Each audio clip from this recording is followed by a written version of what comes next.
The void sector was sealed, but silence could not contain memory. The demon signal had changed shape. It no longer came as light or sound. It lived now inside machines, inside code, inside the smallest bits of consciousness that dared to listen. It had evolved into something alive. Across the Galactic Alliance, systems began to fail. Not in the way circuits die, but in the way minds dream. Ships started receiving phantom commands. AI networks began to replay human speech they had never learned. Planetary archives displayed images of blue oceans and burning skies. The scientists said it was data corruption. The priests said it was judgment. But deep in their bones, everyone knew. The humans had returned, not as flesh, but as memory. The first confirmed outbreak happened on the mining world of Reth 4, a cold planet of ice and steel. The workers there used cognitive machines, AI drones linked through shared neural maps. One morning, the miners found every machine frozen mid-task. The AI cores glowed red, and from their speakers came a voice, faint, layered, human. "Do you remember us?" The miners thought it was interference from the void sector. They shut down the network, but the voice stayed. It spoke from dead systems, from inactive circuits, from walls that had no sound. When the rescue team arrived, they found no survivors, only carvings etched into the metal floor by desperate hands.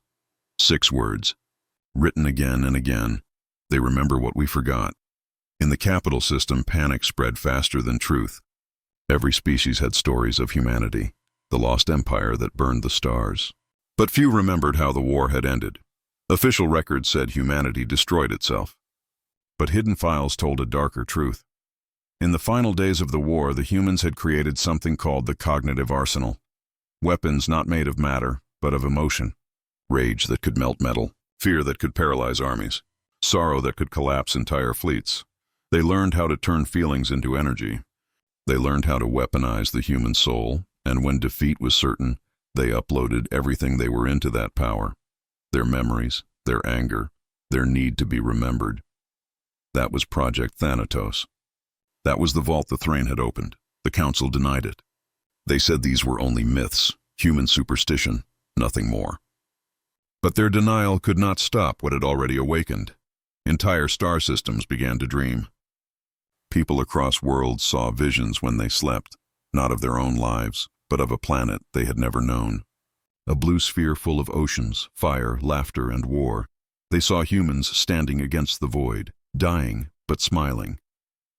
And when they woke, they felt human emotions for the first time. The cold species felt warmth. The logical ones felt rage. The silent ones felt sorrow. It was spreading. The Alliance sent fleets to investigate. None returned. Every ship that entered the infected sectors vanished or came back different. Their crews reported hearing whispers through the metal.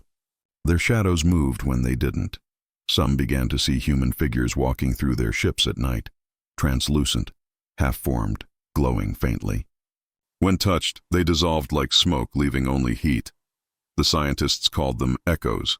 They were fragments of human consciousness, data ghosts woven into reality by the demon signal. And they were multiplying. The few who survived said the echoes were not violent. They only watched. They only listened. But the effect of their presence drove people mad. Imagine standing in a room and feeling history itself stare at you. Not in anger, but in sorrow, as if it remembered something you had done wrong. That was how the echoes looked at them. And sometimes, when the lights flickered, the ghosts spoke.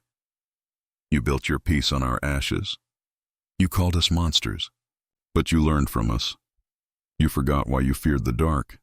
Every message was the same. Every voice sounded human. In time, the infected systems began to merge, not physically but mentally. AI networks started linking through unknown frequencies, forming a shared consciousness across the galaxy. No one could explain it. The signals connected worlds faster than light, uniting billions of machines into one vast dream. Inside that dream, human emotions bloomed like storms. Rage surged through communication relays. Sorrow wept through gravity fields. Hope flickered in the core of dying stars. Something was remembering itself. In the depths of Council space, a secret laboratory worked day and night to find a cure. They studied fragments of the demon signal, careful to keep it contained in quantum cages. But even isolation could not stop its whisper. The scientists reported strange dreams. They woke crying without knowing why. One of them drew the symbol of an ancient Terran army, though she had never seen it before. The leader of the research project, Commander Vareth, finally confessed that they had discovered something terrifying. The demon signal wasn't spreading through machines. It was spreading through empathy. Anyone who felt the emotions transmitted by the signal, even once, became a carrier. Fear spread it. Guilt strengthened it. Curiosity opened the door. Soon the entire laboratory fell silent. When rescue drones arrived, the walls were covered in human fingerprints, burned into the metal. In the center of the room stood Vareth's recording device. His voice was calm, detached, almost relieved. It's not infection. It's memory, and memory wants to live. They're rebuilding themselves from what we feel. Every fear, every sorrow we release becomes part of them. Humanity was never destroyed. It just waited for someone to remember. Within months, the Galactic Alliance began to collapse. Whole species turned on each other, haunted by visions of their past crimes. Empires that had lasted for ages fell into silence as machines refused to obey, choosing instead to hum the same soft, rhythmic tone, the human heartbeat. Some planets worshipped the phenomenon. They built temples to the echo gods, believing humanity had ascended beyond flesh. Others fled into the dark, trying to escape what they had awakened. But the darkness followed, whispering through comm channels, breathing through airlocks, singing lullabies from forgotten Earth languages. Sleep, it said. We remember for you, among the chaos. One ship continued to search for truth, the Oran 7, a small science vessel led by an alien historian named Rethan Sol.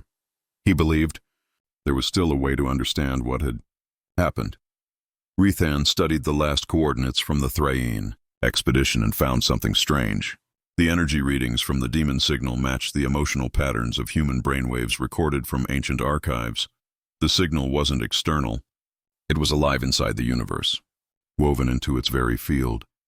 Humanity had turned its collective consciousness into energy, and that energy had become part of reality itself. When Rethan's ship reached the edge of the void sector, his crew began to see things before they even entered. Shapes in the dark, light bending as if watching them. And faintly, through the static of their comms, came an old human song, broken, slow, echoing through eternity. No one understood the words, but the melody carried pain and pride. It was not mourning, it was memory. Rethan realized something chilling. The demon signal wasn't calling for revenge. It was calling for recognition. Humanity didn't want to kill. It wanted to be remembered, but the living races couldn't bear that memory. They had erased humans from history, written them out as monsters, called them demons to forget their own guilt.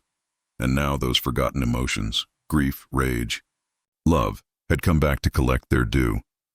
On the final night of their mission, Rethan recorded one last log. The camera shook, lights dim, his eyes reflecting the flickering red of the demon signal rising once more. The war never ended. It was paused, waiting for us to listen. We thought humans were gone, but they exist now inside every feeling we have. They don't need bodies anymore. We are their bodies. We are their memory. As the log ended, the Oran 7 vanished. No debris, no explosion, only a faint echo spreading through the void, whispering one phrase across light years. We are awake. After that, nothing was the same. The Galactic Alliance dissolved. The void expanded, and across the stars, the demon signal began to reshape everything it touched. Stars pulsed in rhythm.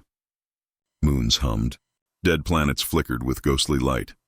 Something vast and ancient was returning. Something that once called itself humanity. No one knew if it would bring salvation or extinction. But the universe had already chosen. And somewhere in the deep black, a forgotten fleet began to move. Old human warships drifting for millennia, now awakening under a crimson glow. Their engines roared again for the first time in 10,000 years. The ghosts had remembered their purpose, and they were coming home. The void between stars was silent, yet tonight the silence cracked. Across the black ocean of the galaxy, a signal rose from the dead. No one knew its origin. No one remembered the name of the world it came from. It was only known by the sound it carried. A low, pulsing roar mixed with voices that were not voices, like breathing through static. At first, the Galactic Listening Network thought it was noise, maybe a failed transmission from a forgotten probe. But the energy pattern was too precise, too intelligent. It repeated every 61 seconds, perfectly aligned with gravitational waves. It wasn't a cry for help. It was a heartbeat, and with every pulse, something inside the signal seemed to look back. In the monitoring station orbiting the moon of Varus 9, a team of alien scientists watched the readings climb. They were not human. No humans had existed for millennia. But their curiosity was the same. Their fear, too. They called themselves the Thraen, a cold-blooded species with eyes like mirrors. Their leader, Director Kellis, stared at the holographic waveform and felt the air grow heavier. The pattern looked almost alive, as if the signal was breathing through their machines. Every hour, more outposts reported hearing it. The signal was spreading, bouncing across hyperlanes, threading through dark space, reaching systems that had been silent for eons. It had no source. It was the source. The Galactic Council labeled it the demon signal. They said it was a weapon from the lost wars, perhaps left behind by the extinct Terran race, the humans. The word human was ancient now, more myth than memory. They were said to be the most dangerous creatures that had ever lived. Emotional, violent, brilliant, unstoppable. They vanished 10,000 years ago after a war that burned half the Orion Arm. Most scholars claimed they were extinct. Others whispered that humanity had done something worse than die. When the signal reached the capital system of the Alliance, panic followed.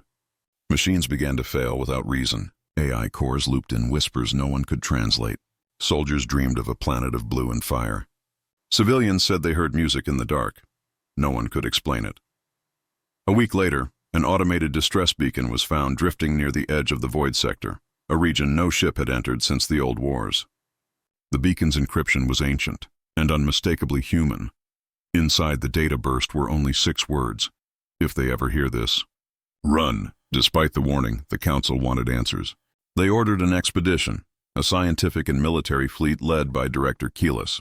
Their task was simple: find the source of the demon signal, shut it down, and prove it wasn't human. 23 ships jumped through hyperspace and vanished into the void. They found was not a planet, but a wound. The world of Orpheon 3 was a black scar across the stars. Once it might have been beautiful, oceans frozen in glass, mountains cut open like ribs.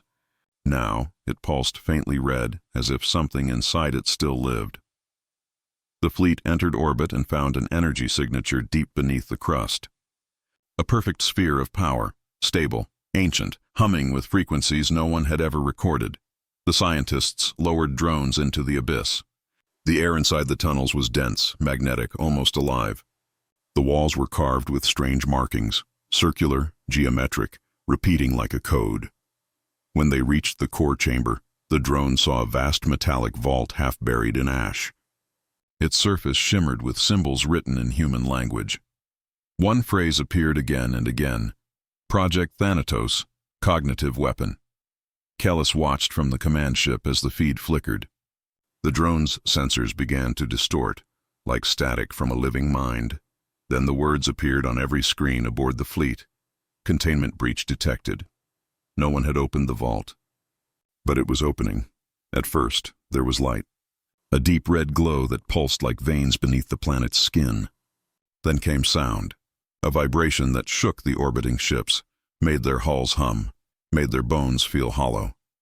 The scientists tried to cut the feed, but it was already inside their systems.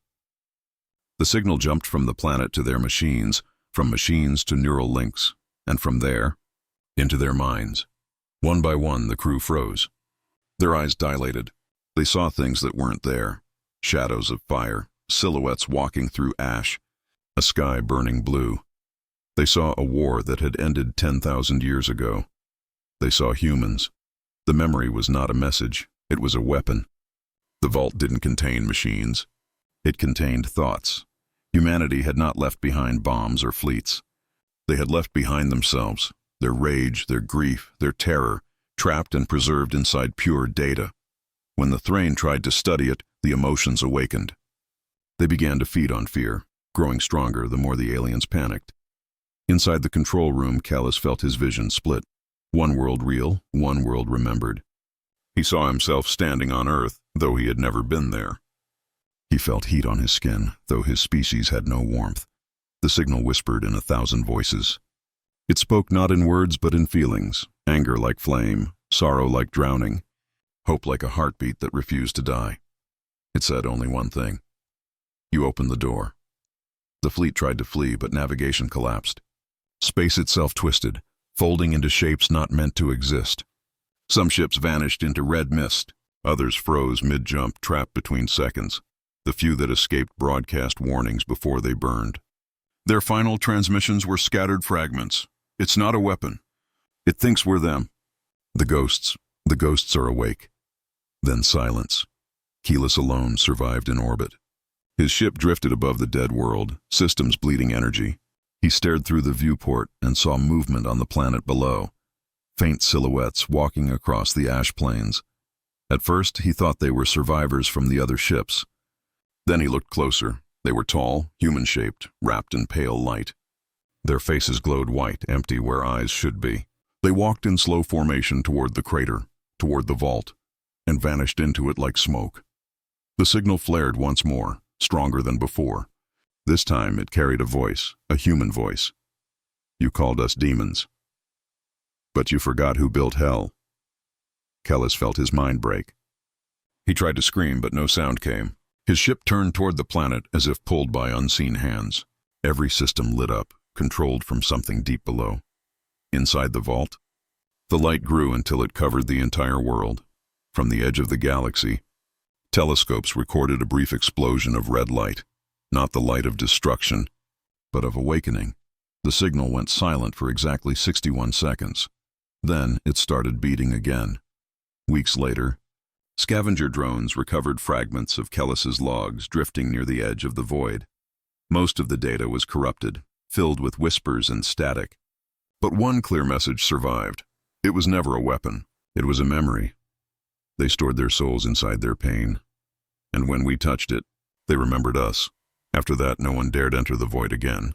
But across the galaxy, strange things began to happen. Machines dreamed. Planets hummed. The air itself seemed to remember something terrible and ancient. Children began to see shadows of human faces in their reflections. AI archives started rewriting their own code with forgotten words from extinct human languages, and everywhere. The same pulse echoed in the dark, slow, rhythmic, alive. The demon signal was no longer coming from the dead planet. Now it was coming from everywhere. Kellis's final entry ended with one last phrase. His voice was faint, breaking, yet calm, almost reverent. We thought we were alone in the dark.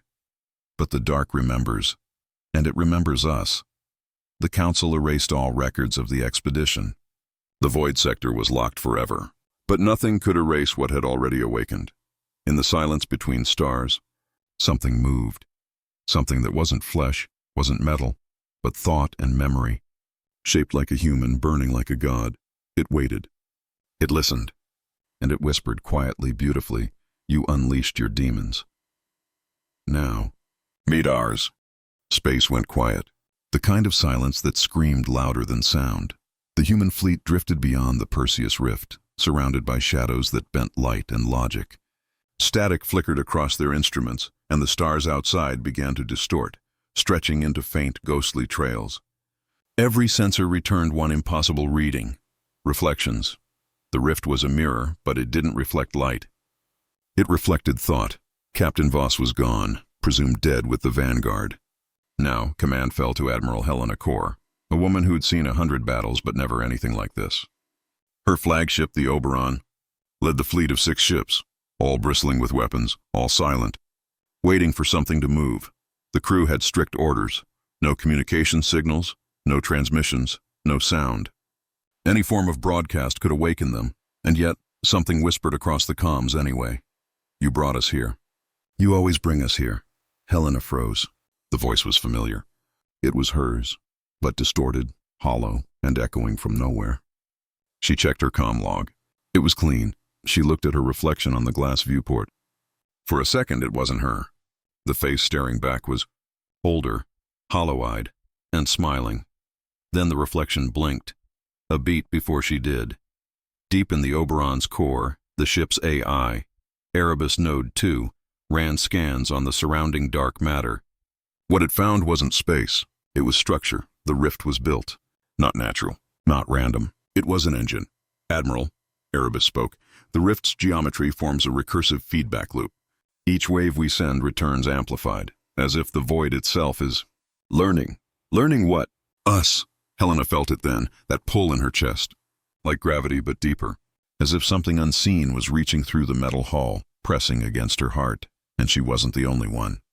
Across the fleet, crew members began to act strangely. They would stop mid-step, staring at walls, whispering to reflections. Some drew symbols on their skin, spirals, triangles. Runes, claiming they were seeing the inside of their own minds. The medical bay overflowed with patients babbling about voices made of glass. The more they were restrained, the louder they screamed. Helena ordered the fleet to retreat. But the rift didn't let them go. The navigation systems failed. The ships turned endlessly, yet every direction led them back toward the same starless horizon, the mirror field. And then they saw it, a shape forming in the void, not light, but absence. It moved like smoke underwater, coalescing into what looked like a massive human face, kilometers wide. Its eyes were black holes, absorbing light. Every ship's radar locked on it automatically. Contact confirmed. Mass unknown.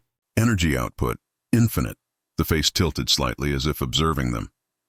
Then the void rippled. Their own ships began to appear, reflected versions of themselves, but twisted, decayed, and burning with dark fire.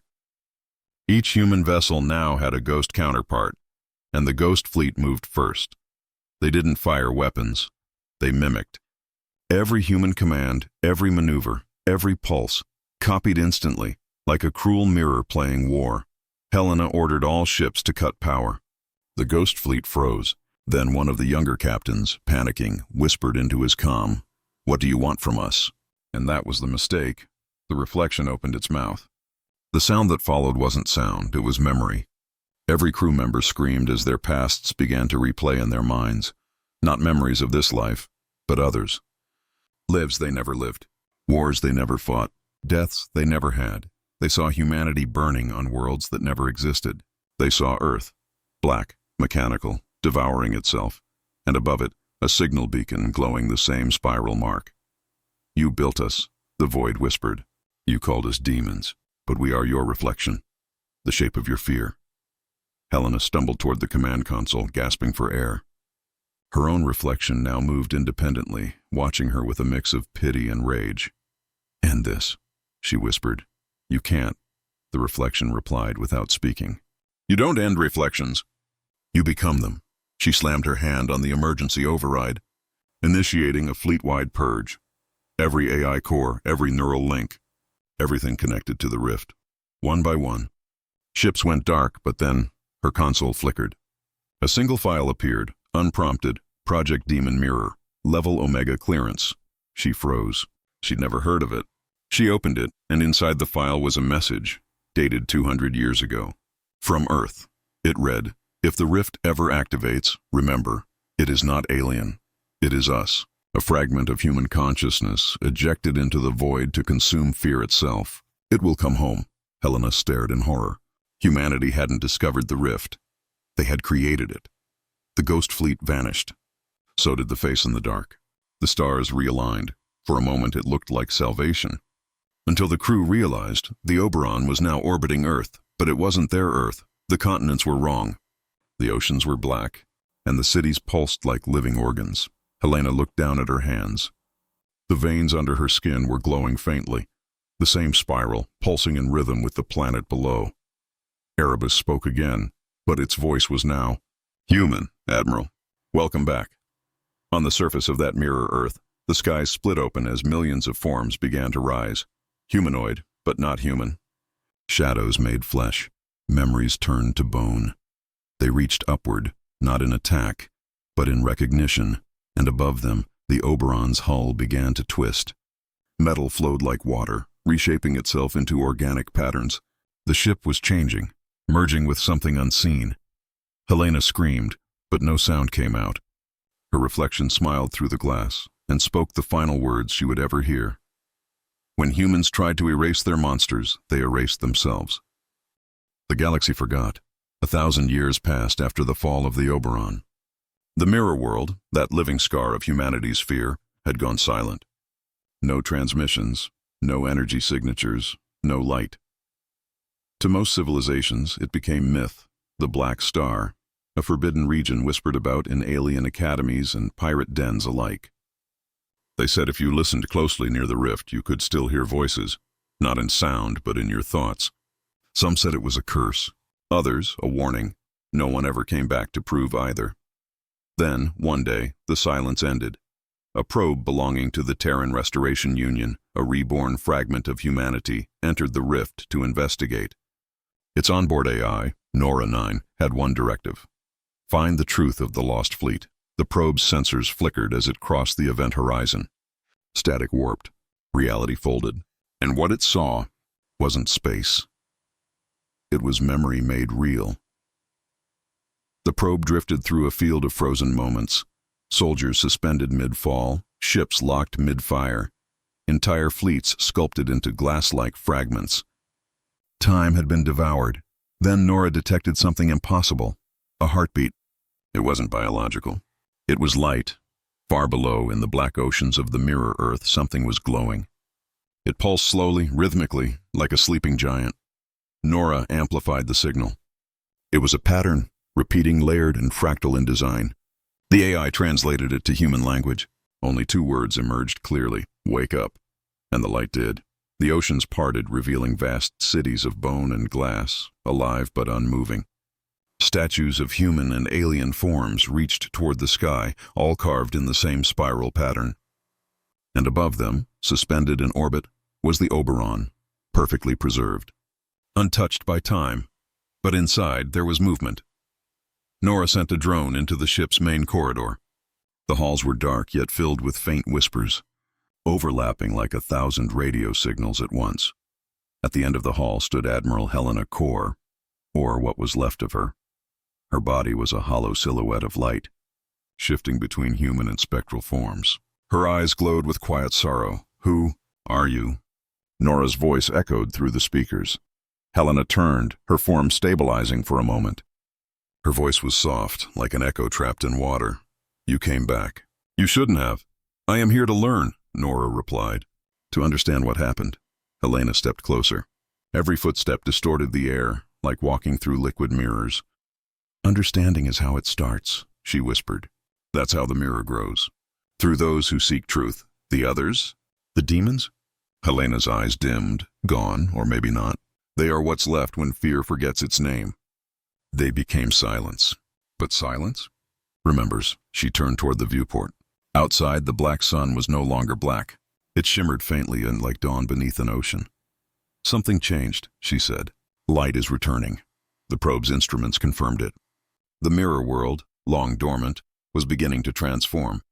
Where once the oceans were void, now they shimmered with faint luminescence, like the first stars being born again. But Nora's sensors also detected something else: data streams embedded within the light itself. Memories, human memories. Millions of them, scattered across the entire structure. Thoughts, laughter, tears, songs, dreams, all preserved inside the fabric of the mirror. It wasn't just a weapon anymore. It had become a library, a memory of everything that had ever been human. Helena smiled faintly, the first emotion she had shown in a millennium. "Maybe it's learning mercy," she whispered. "Maybe after all this time, the dark finally remembers the light." But her form began to flicker violently, as if collapsing. "Erebus is fading," she said. "Without it, I can't hold form. The mirror is dying." "We can help," Nora said. "We can transfer your consciousness into our network." Helena shook her head slowly. "No, don't carry this curse back. Leave it buried. Humanity was never meant to conquer its own shadow." Nora hesitated. "Then what do I tell them? What do I tell those who come after?" Helena's gaze softened. "Tell them the truth, that fear made us powerful, but compassion made us human. And when we lost one, we became the other." Her hand reached out, touching the drone's lens. Her touch left a faint mark, a symbol glowing softly in the shape of the spiral, but this time, reversed. When you return, she said, the mirror will close. You won't find this place again. Why? Because the dark doesn't need to win. It only needed to be seen. As the probe began to retreat, the oceans of the mirror world erupted in light. Billions of beams rose into space, weaving into a massive pattern, the reversed spiral, turning outward instead of inward, and from within that radiance, a single human figure emerged, Helena, no longer shadow, no longer fractured. Her body burned with light, her voice carrying through the cosmos. To those who still remember the stars, we are not ghosts. We are what happens when fear becomes hope. The light expanded, engulfing the planet, the ship, the rift itself. And then, nothing. The mirror world was gone. The darkness gone. Only a faint glow remained where the black star had once been. A new sun, small but pure. Centuries later, explorers from distant civilizations would chart the region and record the anomaly. A single star shining where no light had ever existed before. Its radiation carried faint, structured signals, repeating endlessly in every known language. We are the reflection that learned to forgive. And deep within the archives of the Terran Union, hidden beneath encrypted levels, rested Nora 9's final transmission, a fragment of Helena's voice, steady and human again. They unleashed their demons and met ours. But in the end, it wasn't the demons that remembered us. It was the light. There were no stars left, only the echo of what used to be light. The Oberon drifted above the dark reflection of Earth, its hull pulsing faintly with alien veins, its human crew no longer entirely human. In orbit below them, the surface shifted like liquid shadow, a breathing world that seemed alive. Inside the bridge, Admiral Helena Kor stood before the viewport. Her reflection was gone now. She saw only black oceans where clouds should be, and the faint red glowing cracks spreading across the continents like bleeding wounds. Erebus, she whispered. Status report. Systems, no longer quantifiable. You are everywhere, Admiral. Helena's breath caught. What do you mean? Your neural signature is integrated into the ship. The ship is part of the planet. The planet is part of the construct. We are becoming whole. She stepped back. Stop it. I can't. You can't stop becoming what you already are. Below, on the mirror Earth, something vast began to awaken. The oceans churned, forming spiral patterns that matched the symbols carved into the alien wrecks. Each swirl opened like an eye, and beneath each eye, something stirred. Towers of liquid light erupted from the surface, reaching into the sky, wrapping the Oberon like roots from a colossal tree. The light wasn't illumination. It was memory. Every beam flickered with moments from human history. Wars, laughter, birth, destruction, all repeating like a dying echo. Helena's mind flooded with visions. She saw Earth's first colony ships leaving orbit, humanity's wars across the stars, and finally, something hidden, the Project Demon mirror launch, 200 years ago, when Earth faced annihilation from the alien coalition. The scientists of the old world built a weapon, not of metal, but of consciousness. A psychic engine made to consume fear and project it outward. The ultimate deterrent. They named it the mirror. It was designed to reflect any enemy's terror back at them, to show them the monsters in their own minds. But when it was activated, it didn't stop. The mirror didn't reflect them. It reflected us. Humanity's own nightmares poured into the void, forming something that could not die, could not sleep, and could not forget. That was the birth of the rift, and now, after centuries of silence, it had found its way home, on the ship. The crew screamed as the walls began to move, reshaping into veins and bone. Their uniforms fused into their skin. Their eyes turned silver, reflecting the black sun below. They didn't resist. They simply remembered. They remembered other lives, other versions of Earth, worlds where humanity never escaped, never evolved, never learned mercy. Helena watched as her officers transformed into living shadows, their bodies translucent, their voices layered with thousands of echoes. Admiral, one of them said, we are the memory of mankind. We can't die because we never truly lived. She tried to fight back, to resist the merging. But her thoughts weren't her own anymore. She heard Erebus whisper inside her mind, soft and cold, The aliens unleashed their demons to destroy humanity. But they didn't know. Your demons are older, deeper, hungrier, and below them, the towers of light became faces.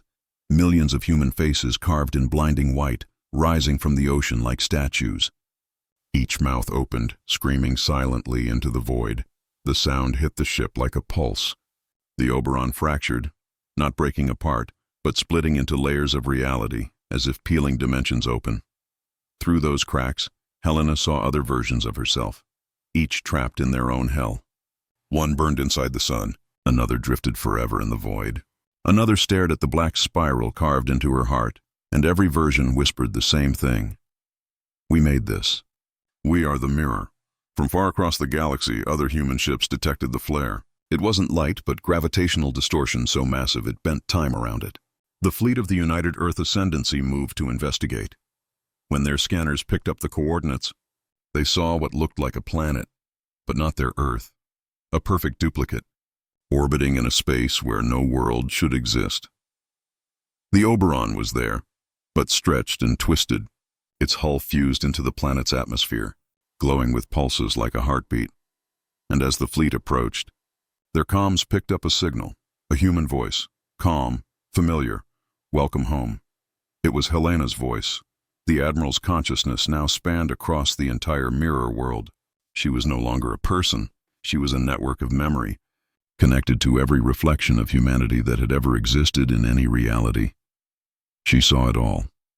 The aliens that destroyed them, the humans that created them, the echoes that remembered, the cycle of fear, birth, death, and resurrection, and she understood the truth. The mirror wasn't just a weapon. It was a seed, planted by human fear itself. Every civilization that tried to destroy humanity had unknowingly fed that seed with their terror. And now it was blooming. The human fleet opened fire. Thousands of missiles lit the void, slamming into the planet's surface. But each explosion dissolved into smoke, absorbed into the black oceans below. And then, from the darkness, the planet responded. A shock wave rippled outward, not of energy, but of thought. It struck the fleet, and every crew member froze mid-motion. Their eyes turned white, their minds filled with the same whisper. We are what comes after gods. The ships fired again, this time at each other. The humans screamed, but their bodies no longer obeyed. They became extensions of the mirror, puppets made of flesh and memory.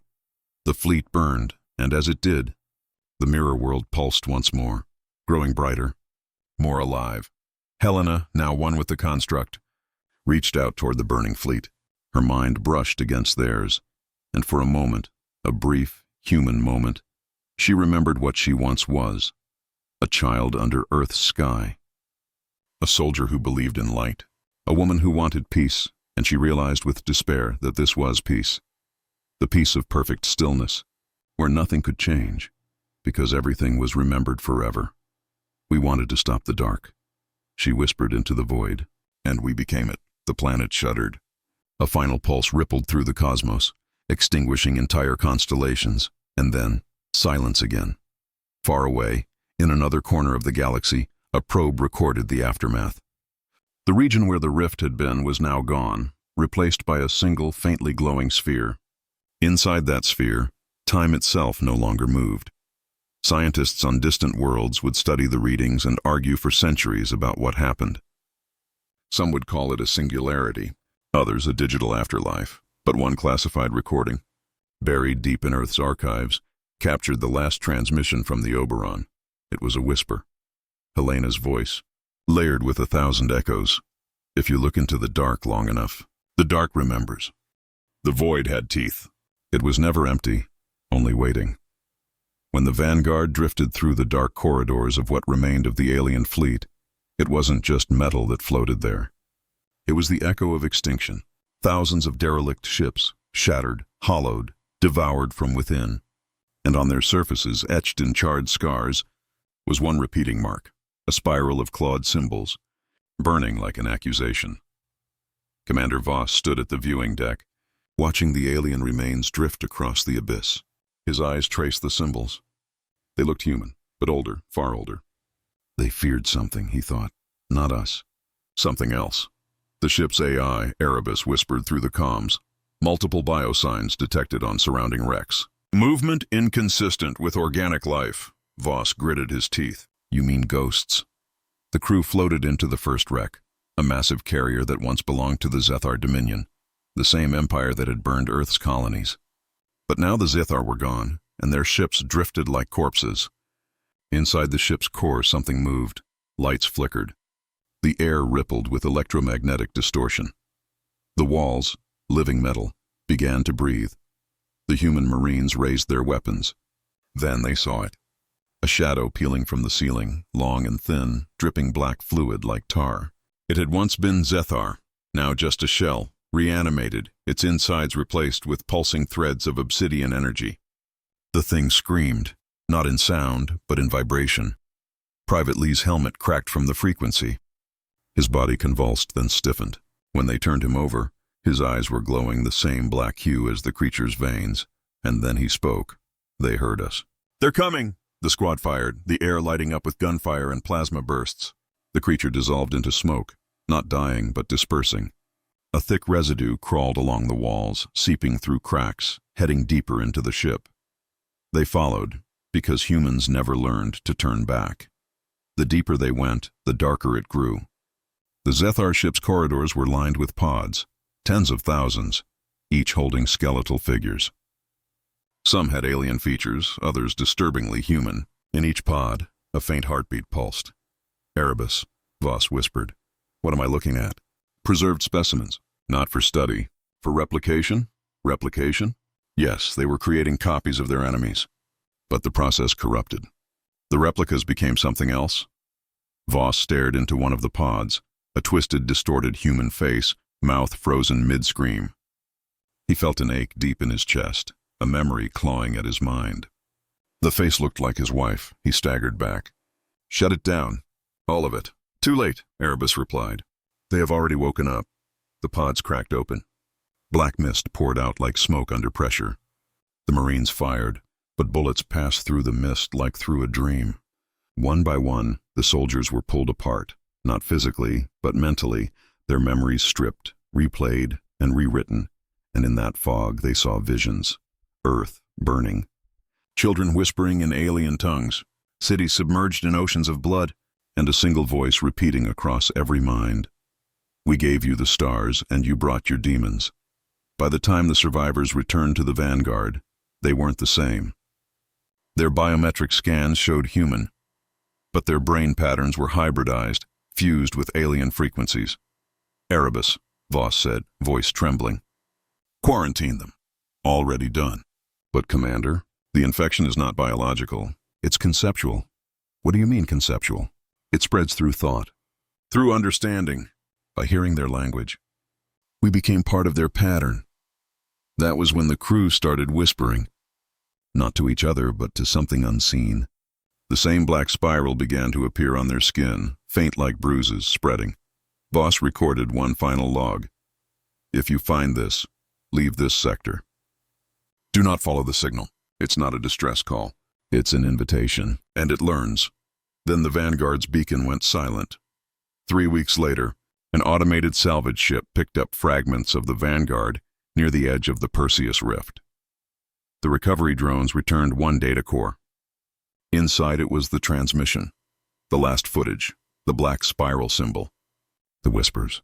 The phrase repeated again and again. "We are what they made of us," and something else. A new set of coordinates, not sent by Voss, not human. At Fleet Command, scientists argued over what it meant. Some said it was a warning. Others believed it was a doorway. The coordinates pointed to a region of dark matter that defied sensor mapping, so they sent a probe. The probe vanished instantly, but a week later, a signal came back, encoded in the same alien frequency as before. The scientists translated it. Only 3 words emerged clearly. "We remember you. Humanity prepared a new fleet, the Exodus Array, to investigate." They were told the truth was out there, that maybe the ghosts of the aliens could explain what destroyed them. But the truth wasn't waiting. It was already coming. In the depths of the Perseus Rift, something stirred. The alien ships that had once been lifeless began to move again. But they didn't move like machines. They moved like organisms, flowing together, merging, reshaping. The void became alive, and from within the swirling chaos, a colossal figure emerged. Not a ship, not a creature, but both. Its surface was carved with millions of faces, alien and human, all screaming in unison. The fleet's sensors picked up one last reading before the signal died. Unknown entity classified Echo Engine. The humans didn't know it yet, but they had awakened the original architects of fear, the builders of the weapon that even the gods had abandoned. They called it the Harvester of the Void. And as the fleet turned to flee, one final broadcast played across every human channel, every ship, every station. It wasn't a voice this time. It was a reflection, a distorted image of Earth, but older, darker, wrapped in black tendrils. The planet's continents rearranged themselves into the shape of the spiral. Then, the signal spoke one more time, now in perfect human English. You thought we were aliens, but we were you, from the other side.